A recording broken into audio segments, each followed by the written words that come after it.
ছি ছি রে ননি ছি ছি ছি ছি রে ননি ছি রে ছি রে ছি ছি ছি ছি রে ননি ছি ছি ছি ছি রে ননি ছি রে ছি রে ছি।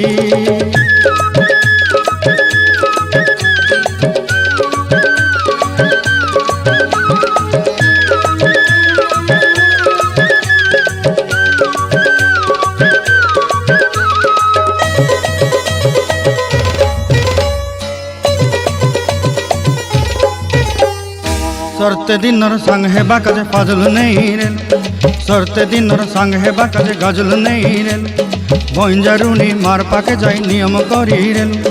गला गला जक तोर हेली बोली केते कथा कई रेल मुई गाँ जाई करी आसला बेले केंता पासरी देलु रे नोनी छी छी छी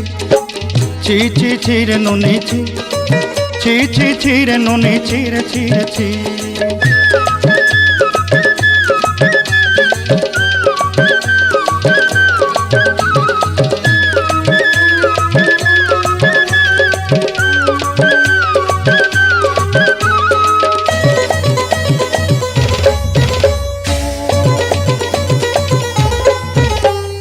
धन के देखलु तुई ननी सिना मन के चिन्हलु ना सोना के चिन्हलु बाना के चिन्हलु मनुष्य चिन्हलु ना धन नाई बोली मोर पाके ननी तार काजे उठी गल धन आचे सिना मन नाई ताके तुई जानी न पारिलु गोटे दिन मिसा जोगी देलु नाई केड़े कथा करी देलु मुई गाँ जाई करी आसला बेले केंता पासरी देलु रे ननी छी छी छी छी छी छी रे ननी छी छी छी छी रे ननी छी रे छी रे छी।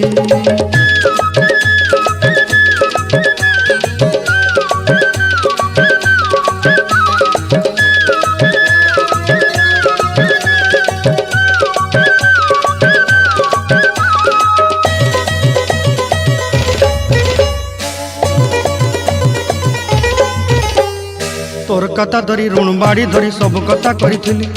माली मुदी गुना पहरी पांदल सब किनी दही रेली तोर कथा धरी ऋण बाड़ी धरी सब कथा करी रेली माली मुदी गुना पहरी पांदल सब किछि दही तोते सरदा बोली रंग फटाई किनी संगाई दही रेली घरे भोजी भात लगी छेली मेंढा किनी रखी देली हमर घरे नसाई देलु नानी सब आशा मोर काय दुख दुई देलु मुई गाँ जाई करी आसला बेले केंता पसरी देलु रे ननी छी छी छी छी छी छी रे ननी छी छी छी छी रे ननी छी रे छी रे छी छी छी छी रे छी रे छी छी छी छी रे ननी छी रे छी रे छी।